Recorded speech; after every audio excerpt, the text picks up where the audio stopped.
He told me the ice was safe. 6 hours later, I was the one trying to bring him home. My name is Dax Wren. I'm 33 years old, and I build roads out of frozen water for a living, which sounds like a metaphor, but is in fact my actual job title: Ice Road Engineer, Alaska Department of Transportation, Southcentral Region. I survey, design, and certify the seasonal ice crossings that connect remote communities across Cook Inlet and the Southcentral lowlands when the water freezes hard enough to hold weight. I measure ice thickness with a drill and a tape measure and 22 pounds of portable ground-penetrating radar equipment, and when the numbers say a road is safe, I sign my name to it. And trucks and snowmobiles and the occasional ambulance use that road to reach people who have no other way in or out. I have signed my name to 41 ice roads in 9 seasons. I have never been wrong. On a Tuesday in February at 0614 hours on a crossing I had certified 3 days prior over the Southcentral River north of Anchorage, I pulled my truck to the edge and looked at the crack running diagonal across the centerline and thought, not wrong, early. The warm front was 12 hours early, and then my radio crackled and a voice said, "Wren, this is Callaway Search and Rescue. I have a medical transport inbound on your crossing in 11 minutes. What's your status?" I knew that voice. I had never met the man it belonged to. Don't skip ahead, because the next 60 seconds changed everything about how this day was going to go. I had heard Zephyr Callaway on the emergency coordination frequency exactly twice before. Once in November, when his helicopter had pulled 2 ice fishermen off a breaking floe on Flathorn Lake while I was on scene running ice thickness assessments. Once in January, when he talked a fixed-wing pilot through a whiteout landing on a gravel strip outside Talkeetna while I was on the same frequency coordinating a road closure. Both times, the same thing had registered, a voice that gave information in the precise order that made it most useful. No preamble, no performance, just the data, clean and directional. Like someone who understood that in an emergency the words themselves are infrastructure. They either hold weight or they don't. I had thought about that voice more than was strictly professional. I had not thought about the face that went with it. I had been careful about that. "Callaway, this is Wren," I said. "I have a longitudinal crack at centerline, approximately 60 meters long, running northeast from the south bank. Warm front moved through early. Ice is responding. Current thickness at the crack margin is reading 31 centimeters. Transport vehicle weight, ambulance, approximately 11,000 pounds loaded." I looked at the crack. 31 centimeters of ice will hold 11,000 pounds on a static load. Dynamic load, a moving vehicle, engine vibration, brake application, is a different calculation. The crack changed that calculation in a direction I did not like. "Callaway, I need you to hold that transport," I said. "I'm going to drill 3 more test points. Give me 8 minutes. A pause. 1 second. Wren, the patient is a 64-year-old cardiac event. Ground transport to the nearest alternate crossing adds 90 minutes. I was already out of the truck with the drill. 7 minutes, I said. Keep the line open. I drilled 4 test points in 6 minutes and 40 seconds, which is the fastest I have ever drilled test points in 9 seasons. And the readings told me what I had already suspected from the crack geometry. The ice was thinning asymmetrically. The south lane, the lane a northbound ambulance would use, was reading 28 to 31 centimeters along its center line. The north lane was reading 34 to 37, thicker, safer by a margin that mattered. "Callaway," I said back on the radio, breath coming fast in the -14 air. "North lane only. Driver needs to hold 15 kilometers per hour, no braking on the crossing.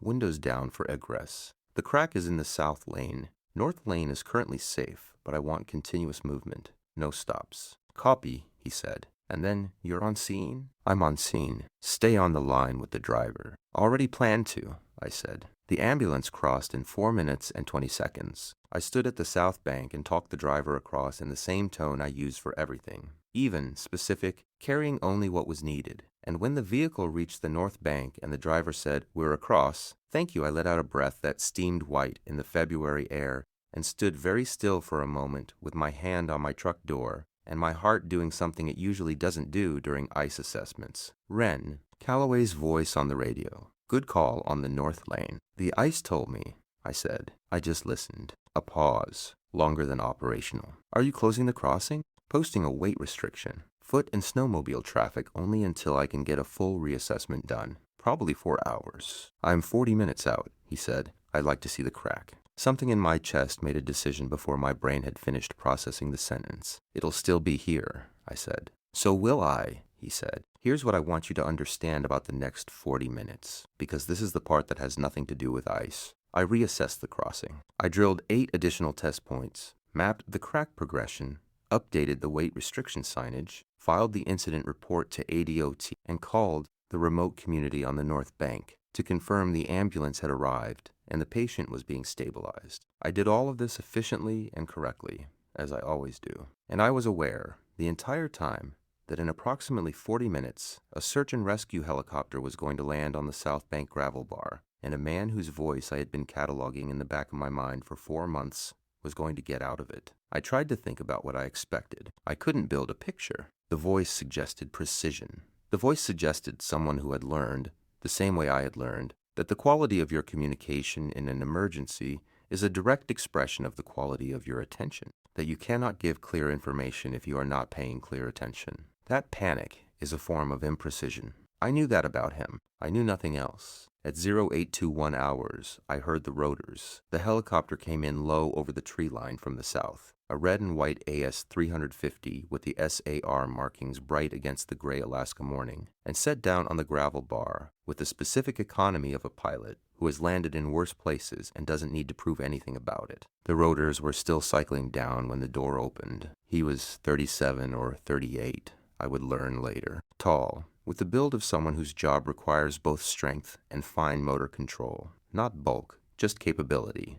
The kind of physical presence that comes from using your body as a precision instrument for a long time. He was wearing a SAR flight suit with the hood pushed back, and he was walking toward me across the frozen gravel with his eyes already on my face, and I had approximately 15 seconds to compose an expression that did not communicate everything I have just told you. I'm not sure I managed it. "Wren," he said when he reached me. Not a question. Confirming. "Callaway," I said. Also confirming. We looked at each other for 1 full second. The look of 2 people whose voices have been in each other's ears for months, and who are now, for the first time, in possession of a face to go with the voice. I watched him do the same thing I was doing. Adjust, recalibrate. File the new information alongside everything that had already been there. Whatever he found, it did something to his expression. Small, he was not a man of large expressions, but visible, a kind of recognition. The word that came to me later, lying awake in my Anchorage apartment at 2 in the morning, was recognition, like something that had been approximate becoming exact. "Show me the crack," he said. I showed him the crack. We walked the crossing together. I talked through the assessment data, the thickness readings, the crack geometry, the rate of progression I was estimating based on the temperature curve and the warm front timing. He listened with his full attention, which I recognized immediately because it felt exactly like his radio presence, complete, no part of him elsewhere. At the 4th drill point, he crouched to look at the crack edge up close. I crouched beside him. We were close. The crack was narrow, and the relevant detail was at its south margin, and I was aware of his shoulder near mine and the vapor of our breath mixing in the cold air, and the specific quality of his focus, which was directed at the ice, but which had, in the last 40 minutes, also been directed at me with an attention I could not fully account for in professional terms. "The asymmetry," he said, studying the crack. "South and thinner, that's drainage pattern." "River current underneath," I said. "The south lane sits above the main channel, always the first to thin. You knew that when you certified it 3 days ago." "I knew the margin," I said. "The warm front changed the margin." He looked at me. We were crouched at the same level, faces close in the way that crouching close to the same small detail makes faces close, and his eyes were a specific shade of gray-green that I had not anticipated, and that the February light was hitting directly. "You were on scene at 6 in the morning, he said. "Before the transport call. I checked my roads," I said, "in -14. The ice doesn't care what temperature it is when I check it." Something moved through his expression. That same slow movement I'd noticed when we first looked at each other. Unhurried, like weather that has decided on its direction and is moving there without drama. "How many certifications have you signed?" he said. 41. "How many have failed?" "None," I said. 2 have required emergency reassessment. Both times I was already on scene. He held my gaze for a moment. The crack ran between us, literally the ice crack, its diagonal line separating the south lane from the north, the thin from the safe. We were both on the north side of it. "I've pulled people off ice," he said quietly. "Bad certifications, bad luck, bad timing. I've pulled people off ice who trusted a road that wasn't ready." A pause. "I've never been called to pull someone off one of yours." I looked at him, the gray-green eyes, the SAR patch on his shoulder, the vapor of his breath in the -14 air. You've checked, I said. I looked you up after Flathorn Lake, he said. November, my chest did the thing again. Larger this time. I looked you up after Tahkeetna, I said.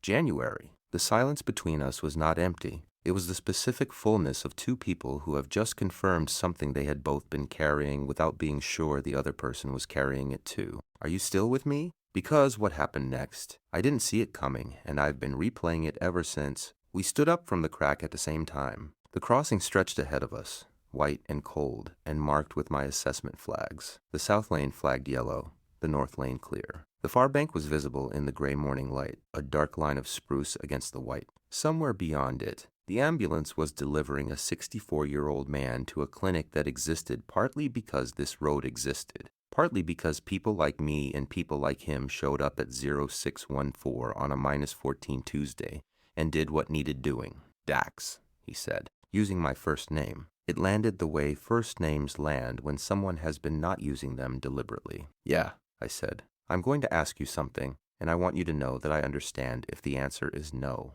The wind off the Southcentral moved between us, cold, clean, carrying the specific silence of the Alaska interior. The silence that isn't absence of sound, but presence of enormous space. Ask, I said. When you're done with the reassessment, he said. I want to buy you breakfast. In Anchorage. There's a place on 4th Avenue. They open at 7, and they have the best coffee in the city, and I've been trying to find a reason to tell you that for 4 months. I looked at him. The SAR helicopter on the gravel bar behind him, rotors still, the crack in the ice at our feet, the gray February sky above the spruce line. That's not a question, I said. The corner of his mouth moved. No, he said. It's not. The reassessment takes 2 hours, I said. I'll wait, he said, without hesitation, like waiting was a reasonable and obvious thing to do. You don't have to. Dax, he said, quietly. I know I don't have to. He waited. He sat on the running board of my truck and drank coffee from a thermos he'd brought from the helicopter and watched me work with the same complete attention he'd given everything else. And he didn't speak unless I asked him something.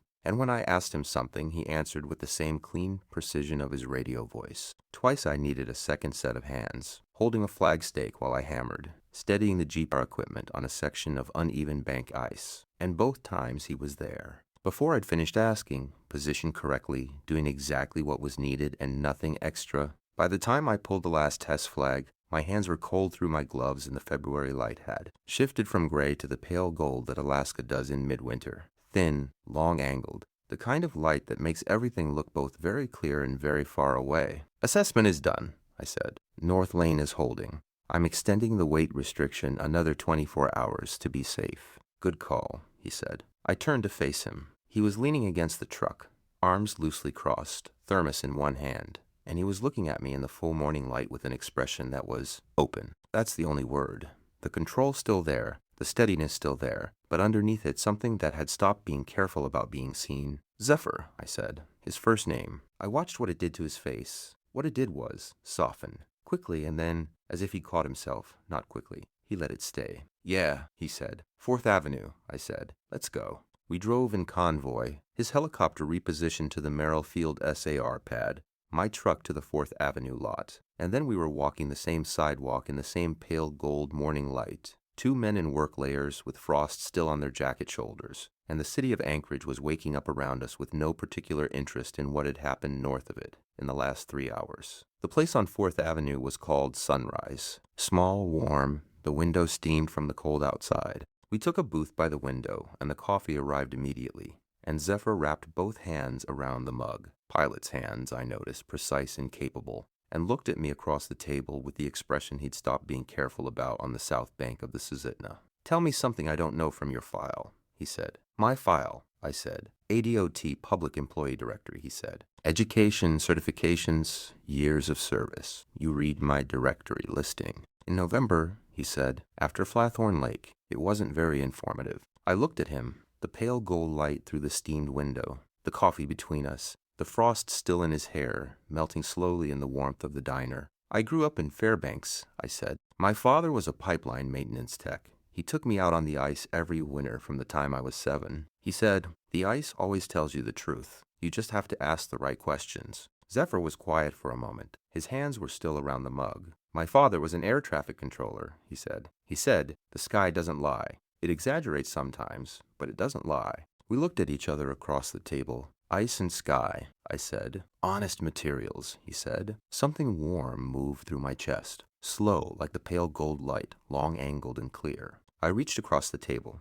not fast. I set my hand on the table between us, open, unhurried, an offering, not a demand. He looked at it. He looked at my face. He set his mug down. His hand covered mine. Warm from the coffee, certain in the placement, fingers closing with the quiet deliberateness of a person who has thought about this, and is done thinking, and is now simply doing it. Outside, Anchorage moved through its Tuesday morning. The Chugach Mountains were white against the pale sky. Somewhere north of the city, the Susitna crossing was posted and flagged and safe for foot traffic, and a 64-year-old man was being treated in a clinic that a road made of frozen water had made reachable. And none of the people whose lives had been changed by the last 3 hours knew our names. That's the job. This, his hand warm in mine, the coffee between us, the frosted window and the gold light, and the way he was looking at me like I was terrain he intended to learn carefully. This was something else entirely. You okay? He said.